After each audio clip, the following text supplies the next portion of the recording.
Hello, it's Philip Taylor speaking from Richmond Green Chambers in London. I'm looking today at a most interesting book which has come to us from Informa. I saw the book title and was absolutely fascinated because of its interesting historic links possibly to this country and our relationship with China. Bearing in mind what has been happening over the last couple of hundred years and all the other issues because of the nature of both politics, the type of state that has been created and the way in which legal systems run. This book is called Insurance Law in China.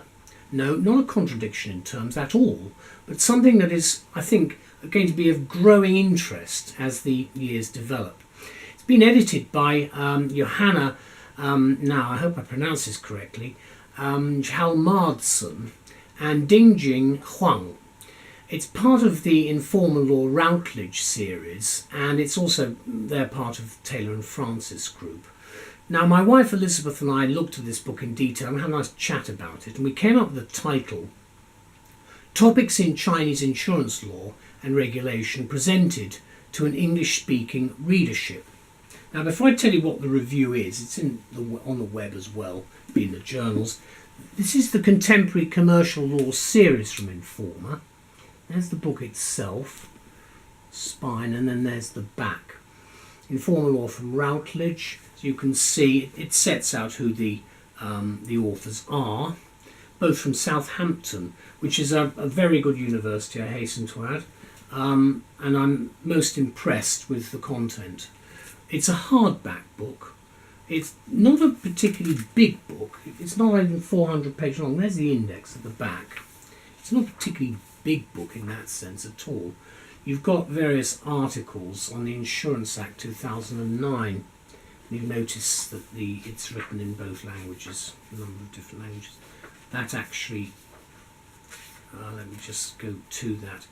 There's a translator's note, which I think is also very important, which gives you some idea. A few words are necessary on the method of translation because that's what they've actually had to do to give you some idea of how it works. And then actually there is a second appendix which has got the CMC provisions there. Now, what we will do is look at the main part of the book. What you have got is paragraph numbering at the sides, which is very useful. You've also got footnoting, which I think is helpful too. And at the front, there we go. There are some other books in the series. You can see them mentioned, and you can also see the main heading there. And then you've got the content section itself. Starting off, there's a foreword, which we'll get onto in a minute. Always read the foreword if you can. You can see the various contents. This content section is quite detailed, which I think it's separated into parts. It's quite useful because it shows you what's actually in the book. And there's a huge amount of information. To many people, they probably didn't think there was that much information. Now, Mark Cranshaw has written the most useful foreword, which is well worth reading. This is the University of Southampton Confucius Institute. And then there's a foreword here about the significance of China today as a market. That's from Rob Merkin. I'll mention him in a minute. He's known to many people, I'm sure. Then there's a preface. It's always worth reading the prefaces from the two authors, the two editors. And then you go straight in. There are actually a number of other biographies of the people who've been involved in this, because with many publications today, you've got an awful lot of people who are involved. There we go. And then there's a table of cases, and not very many of them. Judicial interpretations. That's Chinese information, plus our legislation. And that's Chinese legislation as well. Tables of decisions. So you see how things are developing. Then you get to the basic principles of insurance. And then that's an introduction to Chinese insurance law.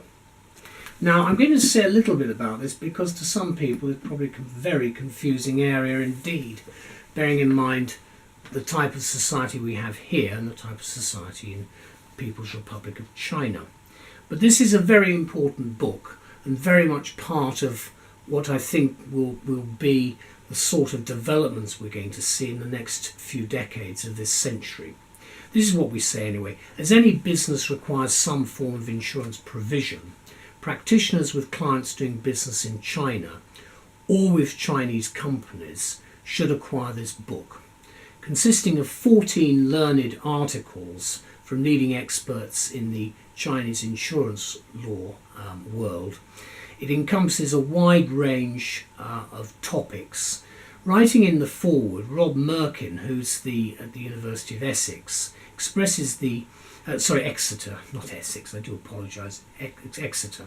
He expresses the view that this book is perhaps, quote, the most important work on the subject to appear in England. And I think he's probably right, because there hasn't been very much in this area in any event. And what we have got is this book itself I found very, very fascinating to look at. Recently published by Informa, the book is the result of a conference on Chinese English insurance law held at Lloyd's of London in April 2013. It was organised by the Insurance Law Research Group at Southampton Law School in collaboration with the Confucius Institute, hence the statement at the beginning, the first foreword, also based at the University of Southampton, and part of it, of course. Two of the papers presented have already appeared respectively in Lloyd's Maritime and Commercial Quarterly and the Journal of Business Law. The book's been edited by Johanna Hjalmarsson and Dingjing Huang. This is an important book, we think, for anyone in the insurance industry, and certainly anyone specialising in insurance law, aiming at an English-speaking audience with a knowledge of common law insurance law and international insurance business. The editors hope, in their words, to contribute to an improved understanding and well-informed discussion of the many aspects of insurance law addressed in the book. The papers thus presented are grouped logically into three parts. Now, part one contains, amongst the wealth of insightful commentary, a rather fascinating summary of the development of Chinese insurance, of the Chinese insurance industry and of insurance law. While insurance as it is now understood is a relatively recent development in China, the concept among Chinese traders of sharing losses existed as early as the first millennium BC, which is something I didn't actually appreciate. So I'm grateful to have learnt at least that, because I did not realise it had gone back as far as that. But if you think about it, it must have done. It was, of course, it probably wasn't really listed and written down in quite the same way, bearing that in mind. It was not until 1805, however, that the Canton Insurance Company was established by British interests, and by 1875 the first Chinese insurance company was established in Shanghai under the name of the Insurance Capital Attracting Agency. Further developments, economic and political, from the turn of the 20th century to the present also provide the reader with extremely useful perspectives, not only on Chinese insurance law but on Chinese law in general. And again, I think that's an important area. Remember, in the University of London some 25 years ago at least, we were looking at that area as a very interesting developing area for law with our students. And so you can see it's been around now for at least a quarter of a century, even in this country, concept of the importance of Chinese law. Part two deals specifically with forms of insurance such as liability insurance and intellectual property. And in part three, the focus shifts specifically to the law and practice of marine insurance, including oil pollution damage from ships.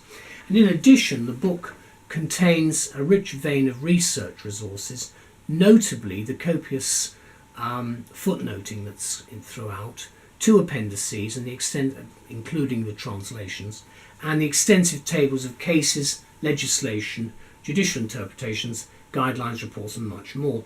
If you're a practitioner then, specialising in this and related areas, we think this book will undoubtedly enrich your understanding of aspects of Chinese insurance law, which you may have been unfamiliar with in the past. I certainly was, and I found it very, very interesting to read. The law is stated as at May 2014, and I do, as I say, find it fascinating to know about this because it's not an area I had much knowledge of before. There's the back of it again, just opening it up in the middle. you can see again this practice of marine insurance in China. I think the important thing to bear in mind is whatever one's views about anything, China is a very, very big player, and it is most important to know what they do, because we all do business. We've been doing business with different countries, there we go, there's the middle of the book again, for many centuries, and it's important to know how they do things and where we can develop interests together, if you like. There's the index at the back, and make sure we also have cohesive legal systems. This is very important, contract of marine insurance, because I'm looking specifically at marine insurance, deal specifically with some of the articles. Then, of course, as I say, you have all for the Insurance Act as interpreted. I'm very pleased with this book. I wasn't sure quite what to make of it when I first read it, but I did find, and I certainly I found Rob Merkin's comments about the Confucius Institute most interesting as well. I think it's an area that many people, when they get into something like this, will find fascinating, because it's certainly something for the future. I'd like to thank certainly Informa, Routledge, and the Taylor and Francis group for sending the book to us for review, and also for the fact that the huge amount of work that's gone into it, because it's actually opened up a new area, and I think it's most interesting to see how this will develop in the next decade or so. So thank you all very much indeed for your work and contributions. Bye-bye.